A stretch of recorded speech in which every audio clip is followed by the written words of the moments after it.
मैं तो कह रहा हूं कि अगर ये आ रहा है ये हिंदू राष्ट्र, तो बहुत हद तक ये समाजवादियों और अंबेडकरवादियों के कंधे पर चढ़ के आ रहा है हिंदू राष्ट्र। समझ गए?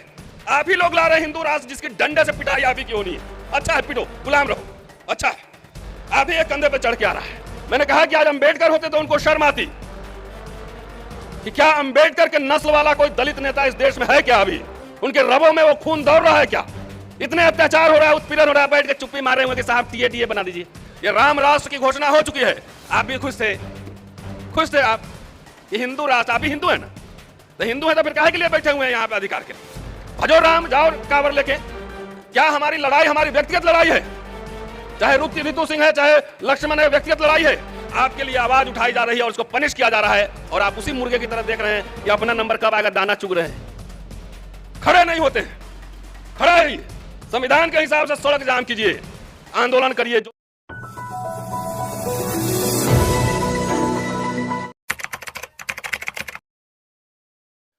तो जितने सारे मुद्दे यहां गिनाए गए हैं, उसमें से ज्यादातर मुद्दे अचीव आप कर सकते हैं। कैसे कर सकते हैं, उसको प्राप्त कर सकते हैं, कैसे कर सकते हैं, ये एक्सप्लेन करूंगा। दूसरा, बगैर नेताओं पर, बगैर पार्टी पर, बगैर सरकार पर हल्ला बोले जो है, ये सब कुछ नहीं होने वाला है। ये सारे प्रश्न राजनीतिक प्रश्न हैं, इसलिए पॉलिटिकल डिस्कोर्स को पैदा करना होगा। चलिए एक सवाल और पूछता हूं। इस सभागार में जितने लोग बैठे हैं, इसमें से कितने लोग प्रोफेशनल हैं, कितने लोग बिजनेस करते हैं, कितने लोग ठेकेदार हैं, कितने लोग सीए हैं, कितने लोग पायलट हैं, हवाई जहाज उड़ाना चाहते हैं? इसमें जरा हाथ उठा दीजिए। अच्छा, 100 करोड़ का है कोई? 100 करोड़ का? 100 करोड़ का नहीं। कितने लोग हैं जो अपने बच्चों को ठेकेदार बनाना चाहते हैं? जबरदस्ती हाथ नहीं उठाना है, ईमानदारी से उठाना। बिल्डर बनाना चाहते हैं, कितने लोग हैं? देख लीजिए, 2-4 लोग। सबको सरकारी नौकरी करवाना है, डॉक्टर इंजीनियर बनाना है, आईएएस बनाना है, एसएचओ इंस्पेक्टर बनाना है। समाज में जो कह रहा हूं कि आप प्राप्त कर सकते हैं, तो उसके लिए समाज की तैयारी, मेंटल प्रिपरेटनेस, उसकी जरूरत है। कितने लोगों के बच्चे एमबीए पढ़ रहे हैं और सीए की तैयारी कर रहे हैं? आईआईएम में कहीं देखिए 85% में एक हाथ उठा है। समस्या की बीमारी का इलाज करिए, इलाज जब हो जाएगा तो आप रास्ते भी आपको दिखेंगे। दूसरी बात, नेताओं पर हल्ला बोल मतलब अपने नेताओं पर भी हल्ला बोल है। मेरा भाई अगर, और मेरा रिश्तेदार, मेरे पिताजी तो नहीं है, लेकिन वो भी अगर होते और ऐसे पार्टी के साथ रहते जो हमारा विरोधी है, तो मैं उनके खिलाफ चुनाव प्रचार करने जाता, उनको हरवाता। जी, ये बात है। तो तीसरी बात की, एक शब्द हमने सुना जब चाय पीने जा रहे थे, पता नहीं किसने कहा, दलित शब्द का प्रयोग न करें। मैं बहुत सविनय ये बात कहना चाहता हूं कि मैं वैसे किसी भी मंच पर जाना नहीं चाहता जिसके टर्मिनोलॉजी, जिसके आइडियाज, जिसके विचार, जिसकी संस्कृति आरएसएस और बीजेपी से मेल खाती हो। मैं किसी मंच पर नहीं जाना चाहता। इसलिए कह रहा हूं कि ये जो खेल है ना, इस खेल समझिए। चलिए शुक्रिया बाबा रामदेव, कम से कम ये दावा तो ठोक दिए कि मैं अग्निहोत्र ब्राह्मण हूं। अरे दावा ही करना है तो फर्स्ट क्लास वाला करो, क्या सेकंड क्लास में पढ़े हुए हो? यादव क्षत्रिय, कुर्मी क्षत्रिय, ये सब आरएसएस का टर्मिनोलॉजी है, सब क्षत्रिय बना रहे हो। दलित शब्द से आरएसएस को परेशानी है, इसलिए उसको बैन करना चाहता है। दलित शब्द पावर पंच है, दलित साहित्य डेवलप हुआ, उससे परेशानी है। इसमें पंच है, यूनिफिकेशन है।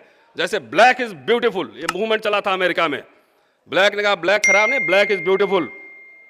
तो उसी तरह से दलित शब्द से सबसे ज्यादा परेशानी आरएसएस को है, क्योंकि ये यूनिफिकेशन का शब्द है, इसमें पावर है, इसमें पंच है, उसके आइडियोलॉजी को हिलाता है।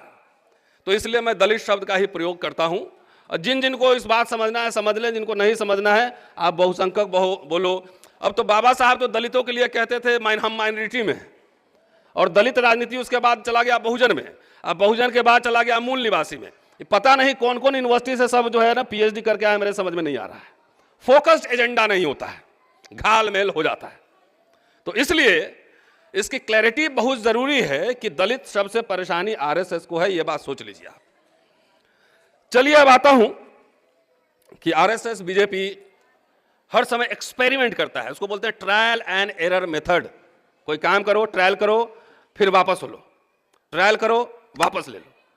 उदाहरण दे रहा हूं, कोर्ट के बहुत सारे फैसले आए, राम जन्मभूमि, बाबरी मस्जिद से लेके SC/ST एक्ट, तमाम पे फैसले आए। तो जब 2 अप्रैल 2018 को SC/ST एक्ट पर जब बड़ा मूवमेंट हुआ जिसमें सभी लोगों की भागीदारी हुई, तो तुरंत बैकफुट पे आ गया, तुरंत अध्यादेश लाया सुप्रीम कोर्ट के ऑर्डर के खिलाफ। जब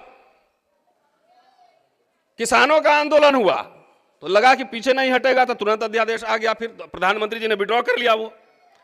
जब रोस्टर का आंदोलन था, जब रोस्टर का आंदोलन था तो उस समय भी जब देखा कि लोग सड़क पे उतर गए हैं, सड़कों पे उतरे थे आप लोग, आपको याद नहीं होगा तो मैं याद दिलवाता हूं, 13 पॉइंट रोस्टर के खिलाफ हम लोगों ने आंदोलन किया था।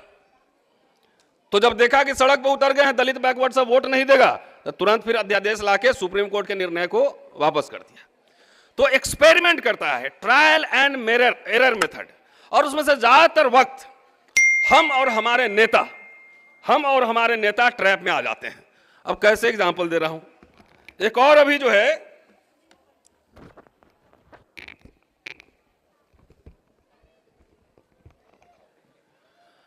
अभी कल आपने देखा होगा सोशल मीडिया पर, यूनिवर्सिटी में डी रिजर्वेशन का बिना किसी आंकड़े के 10% जनेऊ कोटा दे दिया। आप उसके खिलाफ सड़क पे नहीं उतरे, आप लोगों को मतलब नहीं है ना, मतलब नहीं है। उसके खिलाफ नेता भी नहीं बोले, हमारे नेता भी दोनों हाथ ऐसे पसारे स्वागत कर रहे थे, मैं नहीं कर रहा था, हम लोग नहीं कर रहे थे। आपके बच्चे पहले जनरेशन यूनिवर्सिटी में आ रहे हैं और कह रहे हैं कि डी रिजर्वेशन होगा। जब कल सोशल मीडिया पे हंगामा हुआ तो रात में नोटिफिकेशन आ रहा है कि ऐसा कुछ भी नहीं है। वो भी एक्सपेरिमेंट कर रहा था कि अगर हल्ला कर रहा है कि नहीं करता है तो लागू कर देंगे। हल्ला हुआ, सोशल मीडिया पर हुआ, तब जाके रात में नोटिफिकेशन आया। मेरे कॉलेज में, मैं हिंदू कॉलेज में पढ़ाता हूं और मैं दावे के साथ कह रहा हूं मैं नौकरी रिजाइन कर दूंगा। यहां पे मेरे बायोडाटा को उठा लो और मेरे प्रिंसिपल के बायोडाटा को उठा लो और कंपेयर कर लो कि उसके फर्जी है कि मेरे फर्जी है। अगर मेरे से बेहतर बायोडाटा होगा तो मैं नौकरी रिजाइन कर दूंगा। ओपन खुली चुनौती है। आज उदित राज जी ने प्रेस कॉन्फ्रेंस किया था कांग्रेस हेडक्वार्टर में और मेरा ही रेफरेंस दिया कि जो आदमी 11 किताबें पब्लिश कर चुका है, हमारे कॉलेज में कोई प्रोफेसर नहीं है, मैं ही एलिजिबल था, एक SC/ST OBC सब मिला के, अब मुझे 5 साल से रोका हुआ है, एक भी प्रोफेसर नहीं है। कोई आंकड़े नहीं है कितने प्रोफेसर बने नहीं बने, लेकिन यूजीसी की जनेऊ लीला, इसको जनेऊ लीला मैं कहता हूं, क्योंकि आरएसएस का फिलॉसफी है मनुस्मृति लागू करो और सबको अपने अपने काम में, ओरिजिनल काम में भेजो। तो बगैर आंकड़े के इस तरह का नोटिफिकेशन लाता रहता है। जब प्रोटेस्ट होता है तब फिर वापस ले लेता है, लेकिन उसके एजेंडा में है ये राम राष्ट्र की घोषणा हो चुकी है। आप भी खुश थे आप, ये हिंदू राष्ट्र, आप भी हिंदू है ना, तो हिंदू है तो फिर काहे के लिए बैठे हुए हैं यहाँ पे अधिकार के लिए? भजो राम, जाओ कावर लेके। राम राष्ट्र की घोषणा हो चुकी है, हिंदू राष्ट्र है ये। तो हिंदू राष्ट्र में क्या होगा, ये प्रधानमंत्री जी ने खुलेआम कहा ये बात, और तब भी हमारे लोगों को, मैं नेता को तो मैं अभी धुलाई करूंगा, अभी नेताओं को, SC/ST OBC नेताओं को, लेकिन आपसे भी सवाल करूंगा। मुझे कुछ नहीं चाहिए, क्या चाहिए मुझे नेता लोग से, लेकिन सवाल आपसे भी करूंगा। जब राम राष्ट्र की घोषणा हो गई तो आपको नहीं समझ में आ रहा है कि वर्ण और जाति के हिसाब से आपको काम करना पड़ेगा, और जो लोग बोलेगा उसके प्रमोशन रोक देगा, छुट्टी नहीं देगा, उसको नौकरी से हटा देगा, सस्पेंड कर देगा, सब कर देगा, वो क्यों कर रहा है? क्या हमारी लड़ाई हमारी व्यक्तिगत लड़ाई है? चाहे रितु सिंह है, चाहे लक्ष्मण है, व्यक्तिगत लड़ाई है। आपके लिए आवाज उठाई जा रही है और उसको पनिश किया जा रहा है, और आप उसी मुर्गे की तरह देख रहे हैं कि अपना नंबर कब आएगा, दाना चुग रहे हैं, खड़े नहीं होते हैं। खड़ा है ये, संविधान के हिसाब से सड़क जाम कीजिए, आंदोलन करिए। जो समाज आंदोलन नहीं करता है तो मोदी जी या भागवत साहब प्लेट में नहीं लेके आएंगे कि लो जी बिरयानी खा लो खाओ। तो ये सवाल ये उठाना पड़ेगा। एक दो पॉइंट और कहता हूं। मैं तो कह रहा हूं कि अगर ये आ रहा है ये हिंदू राष्ट्र, तो बहुत हद तक ये समाजवादियों और अंबेडकरवादियों के कंधे पर चढ़ के आ रहा है हिंदू राष्ट्र। समझ गए? आप ही लोग ला रहे हैं हिंदू राष्ट्र, जिसकी डंडे से पिटाई आप ही की होनी है। अच्छा है, पिटो, गुलाम रहो, अच्छा है। आप ही एक कंधे पर चढ़ के आ रहा है। महाराष्ट्र में इतना बड़ा दलित आंदोलन, मैं तो अभी था आदिलाबाद में, तेलंगाना में, मैंने कहा कि आज अंबेडकर होते तो उनको शर्म आती कि क्या अंबेडकर के नस्ल वाला कोई दलित नेता इस देश में है क्या? अभी उनके रगों में वो खून दौड़ रहा है क्या? इतने अत्याचार हो रहा है, उत्पीड़न हो रहा है, बैठ के चुप्पी मार रहे हुए कि साहब टीएडीए बना दी। साहब आप तो पार्लियामेंट में हैं, वहां दलित बैकवर्ड को भी नहीं कर रहा हूं, अभी दलित और ट्राइबल को ही ले रहा हूं निशाने पर। बोलता है कुछ, कोई सवाल उठते हैं? वो टीएडीए में लगा हुआ है, आता है दिल्ली में 5 स्टार होटल देखता है, लैम्प मेरिडियन, वो देख के चमकता है, अरे स्वर्ग में आ गया, क्या करना है, 5 साल मजे करो। ऐसे नेता को चुनते हैं आप ही लोग,